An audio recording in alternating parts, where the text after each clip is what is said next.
today is a good day to practice 3 different kinds of stitches. On one side I have a whip stitch, on the top here I have a blanket stitch, and then on my other side here I have a running stitch. And when you're done, you have a little chair for your needle. All right, you can sew.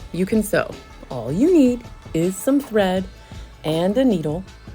Whenever you're gonna sew, don't get a dinky little piece of thread. Get a long piece of thread, at least as long as your arm and probably a little bit longer.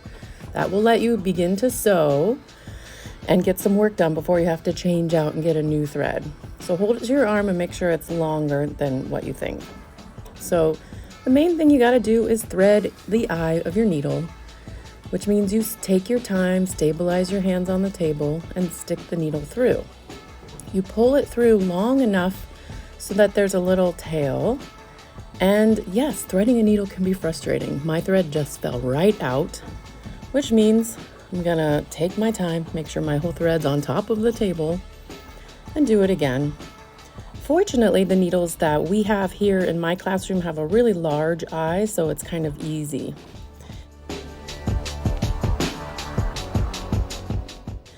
Other side, this is how we're gonna make a big mama knot.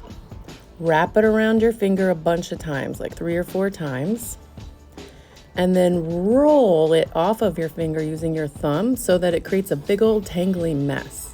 Then pull down from the plain thread to make your knot. If it doesn't work, try it again. I'll do it one more time. I'm wrapping the end of the thread several times around the tip of my finger, kind of loose but not too loose. And then I'm gonna roll it off, roll, so all those pieces of thread wind around each other and create a mess, and then grab from up above and pull back to make a big knot that will never come out of my fabric. I interrupt this message to bring you a little cheat. We could call this a beginner's needle knot.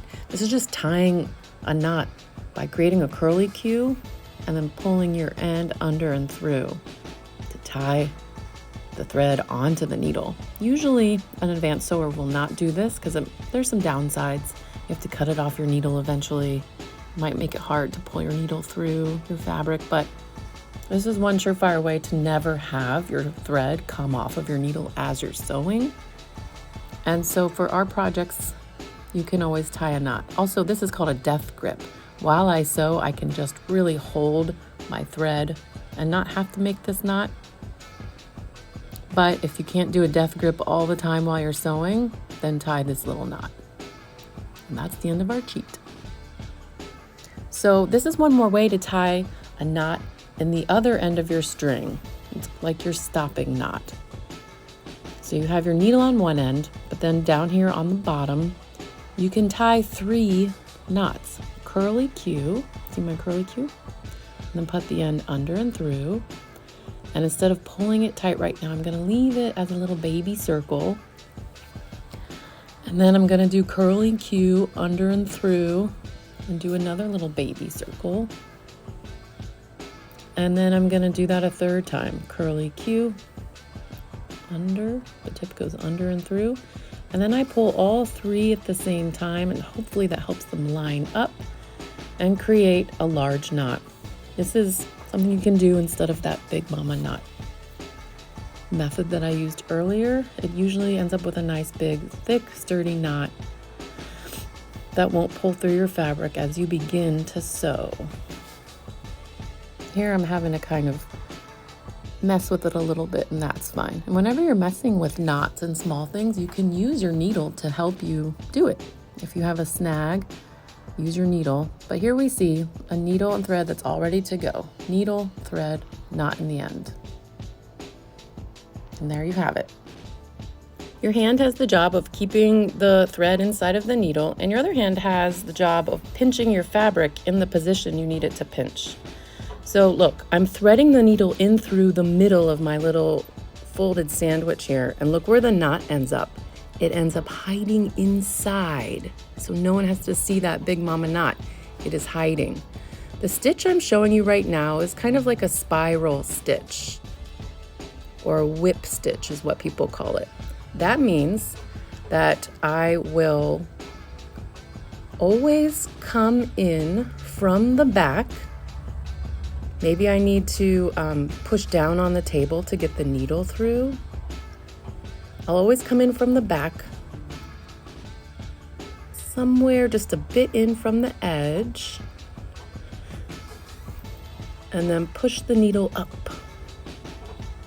And look, every time I pull, I'm holding that thread to keep the tail from coming out of the eye. So a whip stitch is really just like making a spiral around the edge of a spiral notebook. And we'll get better on camera here soon. Come in from the back.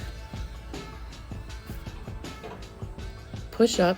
Because I'm using fleece, I'm going to use the power of the table to kind of get the tip of the needle through. As I pull, I grab the tail so it doesn't come out of my needle. And then I pull to make a stitch. And look at how it will kind of lay down over the edge and seal off the edge really nice so that we can add stuffing to the pillow. So the idea of stitching is you're trying to make it look good. You have to kind of tell yourself, ooh, I'm gonna make this even and nice. I'm gonna poke the end of the needle right about here, oh no, here, to make the stitches look pretty. It's not gonna happen on its own like a sewing machine. We are hand sewing, and it's actually really beautiful to see nicely hand sewn work. It won't look perfect, and that's the charm. But if you're taking your time, you will see really cute little stitches. And you can mess around with, because this is our sampler, how tight are you going to pull each stitch? Is it going to crimple the edge down, or what's it going to look like? So here I finished with my whip stitch all along one side. And I can see that those stitches lay in a couple different directions, but in general, that's going to stay closed. And that's some good even stitching. Even for someone that has done a bunch of stitching, it worked out.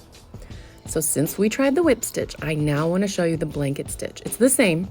You push the needle up from behind, except, look at this moment. As I'm pulling the thread to make the stitch, I'm going to sneak in the back of the little loop before it closes down. The magic of a blanket stitch is that it really locks the stitch, and it helps make each part of the stitch look very straight. So here I am, just like the whip stitch, coming from the back, but I pull until this last moment, and I sneak into that loop before it comes down. And look at how straight each line becomes when we do it that way. We'll do it again, from the back, just like whip stitch. I'm pushing down on the table. And then I pull, and then sneak in through the back of that loop and pull it, and look at those straight little lines I get.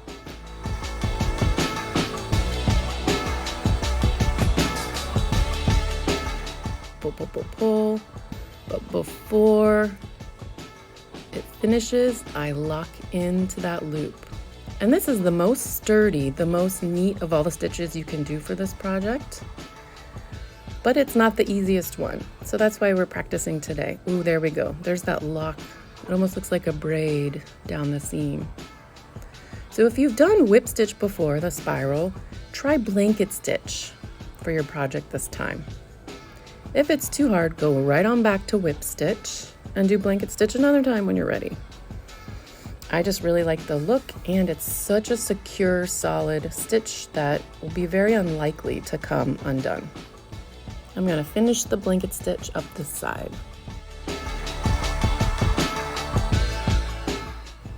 And now, before I do the last side, I am going to stuff this. I have some scraps of fleece here, and I will be able to kind of stuff using the scraps. And then on the third side, we're doing running stitch. You've seen this one a lot. Basically, you go over, under, over, under. You see the stitch, it kind of looks like staples. It's like if a dolphin were swimming above and below the surface of the water and leaving a string in its path. So you just make even stitches up and down. This one is interesting because if you pull it too tight, the fabric will pucker a little bit. Some people want this to happen, but then you'll have to tie a really good knot. And if you don't want the puckering, then just make sure you flatten out your fabric after every few stitches. And you'll see it'll stay flat. You just have to keep checking it. So you'll sew and sew until you get to the end. And notice I still have a lot of thread left. That is ideal. You cannot finish off your stitching if you don't have very much thread left. So never sew until the thread is all gone. To tie a knot, I kind of do the same thing I did with a blanket stitch, where I make a stitch, but then I circle back through and go through my loop. And I've done this 2 or 3 times. Pull it really tight, and that should kind of lock it closed. And now this can be a cushion for my needle during the project.